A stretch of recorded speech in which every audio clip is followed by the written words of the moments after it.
Get ready, because today we're tumbling a beautiful batch of one of my favorite crystals. Can you guess what it is? Glowing white with a hint of blue sheen? If you said moonstone, you guessed correctly.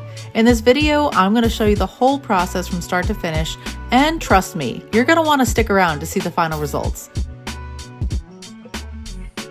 First off, here's a peek at what these gorgeous stones looked like raw. After giving them a good once over, I loaded them into the barrel. Unfortunately, I filmed the first couple stages vertically for TikTok, so that's why it looks a little too zoomed in, but hang in there, it'll get better.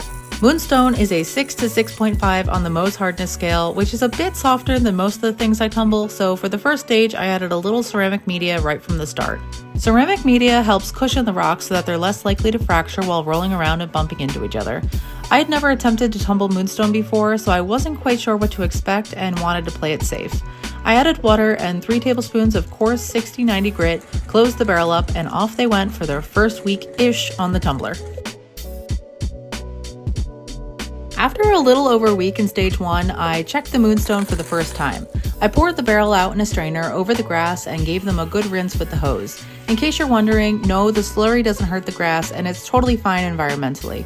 The moonstone were glowing and smooth enough to move on to stage 2 out of 4. I used to religiously run all of my batches through a bath cycle with ivory soap between every stage, but after a bit of experimentation, I found it's not really necessary between stages 1 and 2, so I skipped that and just put them right back into the barrel with water and medium 120/220 grit to tumble for one more week, hoping it would bring out that glow even more.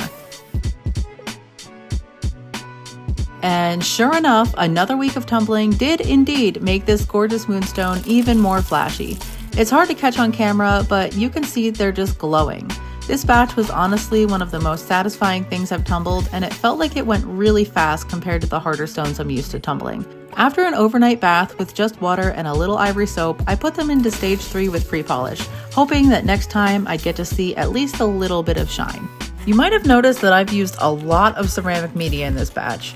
I tend to go a little harder with the media than some other rock tumblers, especially with softer stones like these, and I think it pays off. It might be partially because I am prone to forgetting about my batches for far too long, but using so much media definitely seems to reduce the amount of bruising and fracturing I get.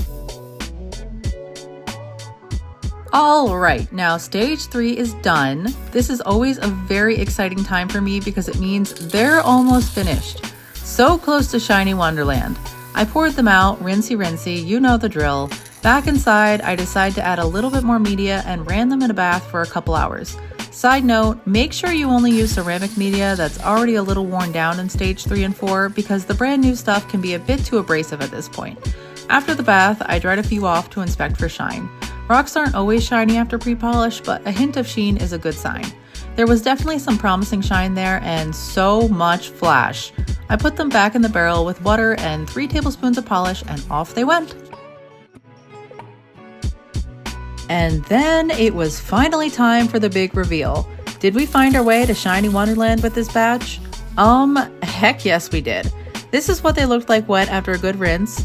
And here's how they looked all dry. That blue flash is poppin' and the iridescent white shimmer looks just like moonlight to me. Moonstone, who would have thunk?